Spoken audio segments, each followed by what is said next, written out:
શહેરના વેજલપુર અને જુહાપુરા વિસ્તારમાં લોકો માટે પાણીની સમસ્યા વિકટ બની છે। આ વિસ્તારોમાં અમદાવાદ મ્યુનિસિપલ કોર્પોરેશન દ્વારા અપાતું પાણી ઓછું હોવાની ફરિયાદ ઉઠી છે। કેટલીક એનજીઓએ પાણીના બોર તૈયાર કરાવીને પાણી આપવાની વ્યવસ્થા ઊભી કરવા માંડી છે અને લોકો પાસે પૈસા લેવા માંડ્યા છે। કેટલીક સોસાયટીઓએ આ વ્યવસ્થા ઊભી કરી પાણીની સમસ્યા હલ કરવા સ્વયંભૂ વ્યવસ્થા કરી છે। તેમણે ઘરે ઘરે પાણી પુરવઠો પહોંચાડવા માટે ખાનગી પાઇપલાઇનો પણ નાખી દીધી હોવાનું જાણવા મળ્યું છે। લોકો તેમને નિયમિત પાણી મળતું થાય તેવી વ્યવસ્થા કરવાની માંગણી એમયુકો પાસે કરી છે। અત્યાર સુધી તેઓ ટેન્કરની મદદથી પાણી મેળવી રહ્યા હતા।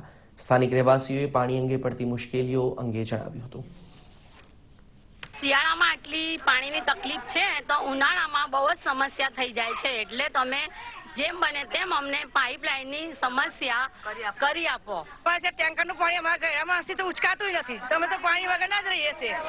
અમદાવાદ મ્યુનિસિપલ કોર્પોરેશનમાં આ વિસ્તારનો સમાવેશ થયો 2006માં મેગા સિટી તરીકે। હવે એમાં અત્યારે પાણીની ગંભીર સમસ્યા છે। પાણીની ગંભીર સમસ્યા, પાણીની અંદર અત્યારે બોરના પાણી નીચા ગયા છે। બોરનું પાણી